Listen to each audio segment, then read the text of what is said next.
pernah punya cita-cita sekolah karena waktu kecil saya, ini cerita kenyataan saya pelakunya ya. Bapak Haji Nur Hasan itu jamaah kita ini dulu bisa sampai besar seperti ini. Jadi jamaah kita ini dulu sejak berdiri sampai tahun 71 itu dirintangin. Kalau ada mubalek datang di satu tempat, kalau nggak di penjara digebukin.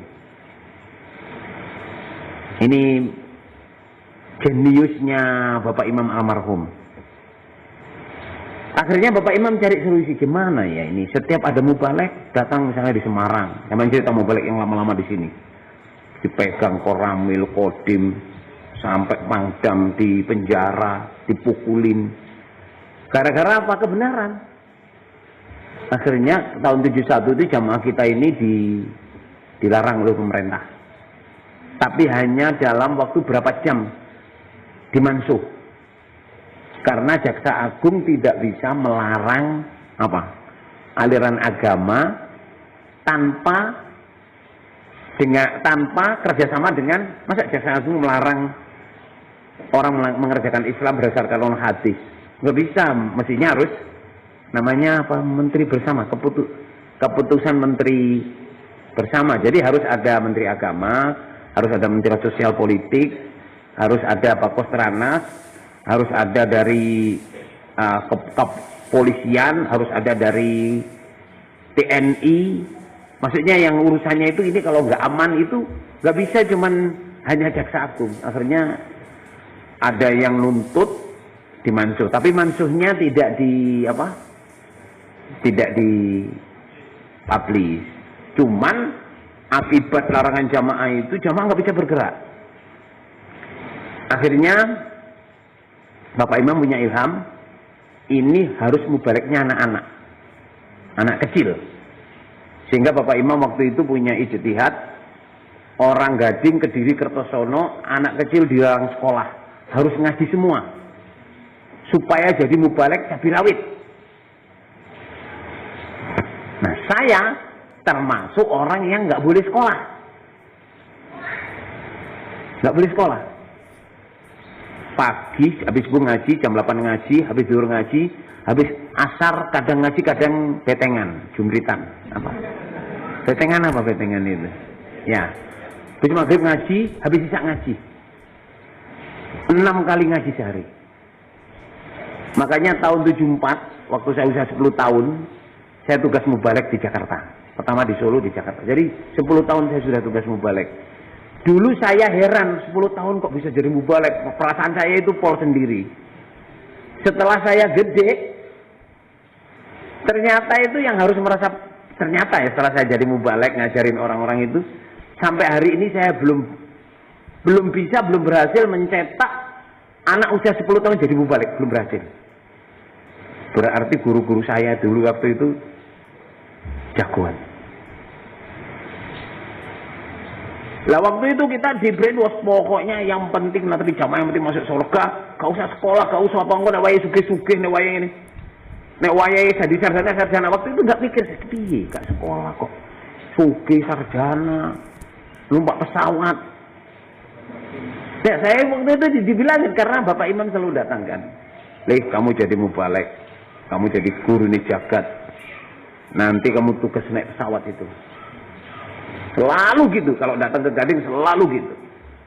Saya nggak pernah punya cita-cita yang sekolah. Endilalah, kalau paling saya sekolah saya IKIP. IKIP. Kan IKIP toh. Institut Keguruan Ilmu Pendidikan Negeri Surabaya. Sekarang jadi di sana jadi apa ya? UNESA. Universitas Negeri Surabaya. Terus saya juga diperintah wakil 4 sekolah syariah di IAIN Surabaya. Tapi saya tidak pernah punya cita-cita sekolah. Berarti maksud saya itu gini, oh berarti ini kodarnya memang saya sekolah. Tahu adik-adik saya ingin sekolah dulu itu, ya. Karena saya waktu pengen sekolah, ini cerita untuk supaya adik-adik perjalanan hidup ya. Mungkin bisa buat pelajaran, mungkin kalau kamu nggak suka ya nggak apa-apa. Waktu itu saya mondok Bukhari. Ya, jadi saya setelah tugas di Jakarta itu 74 sampai 76, terus saya mondok Bukhari di Jawa Timur 76. Setelah saya mondok Bukhari itu saya waktu itu usia 12 tahun, saya udah hatam Quran, hatam Bukhari, sudah ngaji Muslim. Belum hatam. Terus saya merasa ini, kalau nasihat itu saya nggak bisa teratur gitu. Maksudnya ini topiknya apa, bahasanya gimana. Terus saya ngelihat orang-orang tua ya zaman itu ya, nasihat itu cuma kadang-kadang banyol-banyol. Terus saya pamit ke ibu saya, Bu, panggilnya saya Mak. Mak, saya pengen sekolah, Mak. Untuk apa sekolah, Le? Kamu kalau mau cuman pengen kerja sekarang aja saya bukain toko. Bapak ibu saya memang pedagang di Gading, pedagang. Nanti kamu lihat siapa yang usia kamu gini, kamu hitung, kamu lihat, kamu catat namanya. Mereka lulus SMA, kamu pergi haji, punya rumah, punya mobil. Jadi gitu. Enggak, Mak, saya sekolah bukan pengen ini. Saya sekolah bukan pengen kerja, saya ini mubalek, saya udah khatam Bukhari, saya udah khatam Quran, khatam himpunan. Saya pengen bisa menyamakan materi dengan baik, terstruktur. Sambil ibu saya cuci baju, saya ngompa begini. Nah, ngompa dagon itu loh. Nah, terus ibu saya bilang, loh kalau kamu pengen sekolah gitu ya silahkan, Nak. Saya bantu, saya dukung. Akhirnya besoknya saya dibelikan kamus bahasa Indonesia segini. Apa sih, Yusbadudu apa itu. Warnanya, dalamnya biru, tapi luarnya samaknya hijau. Saya sekolah SMP cuma Rp750, itu harganya Rp24.000.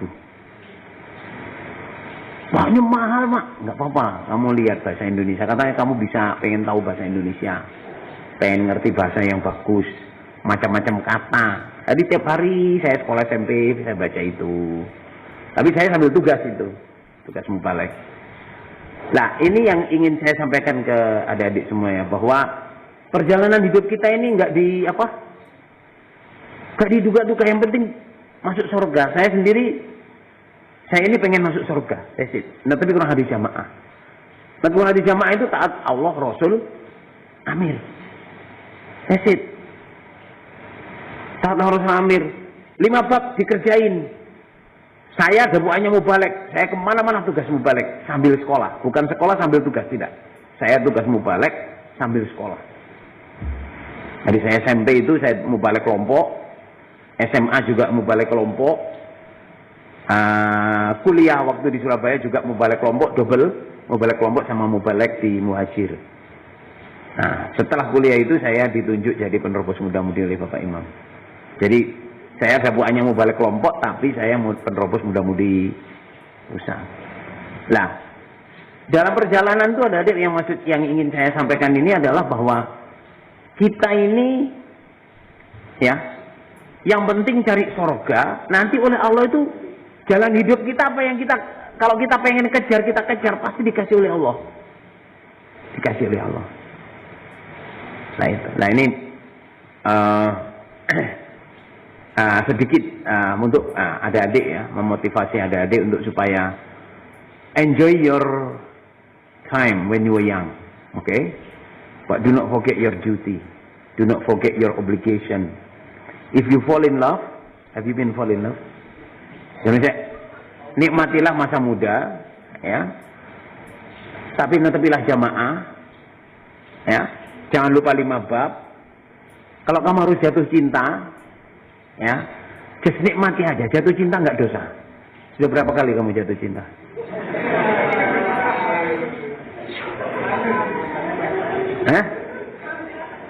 Banyak kali apa? Malu ditolak berkali-kali apa? Ditolak berkali-kali kayak saya berarti.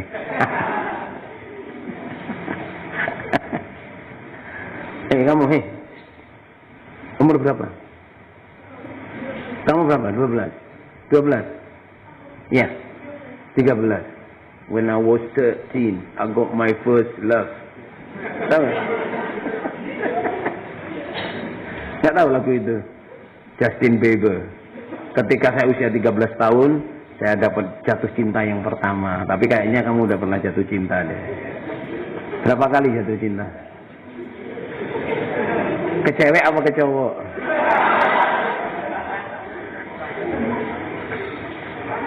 Ke jamaah apa ke orang luar? Oke, no worries, jangan dijawab nggak apa-apa. Maksud saya gini ya, saya cerita. Kamu kalau jatuh cinta itu normal, oke? Nggak dosa. Yang dosa itu pacaran, pelanggaran. Jatuh cinta itu karena kebiasaan.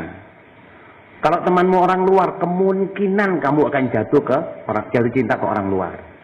Cewek-cewek juga gitu. Kemungkinan kamu akan jatuh cinta ke cowok orang luar.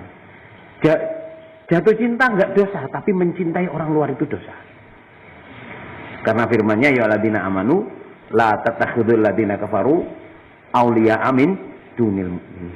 Ya orang iman, kamu jangan mengambil kekasih orang-orang kafir selain orang iman. Jadi kamu jatuh cinta ke orang luar jamaah tidak dosa, karena jatuh cinta itu nggak bisa diprediksi. Gini ngomong gitu loh. Dan jatuh cinta itu karena biasa. Likulli syai'im minal kulina wal biasa. Ya toh? Bagi segala sesuatu itu dari apa? Kulinanil tur biasane. Niki senes dalil niki basa Jawa asline.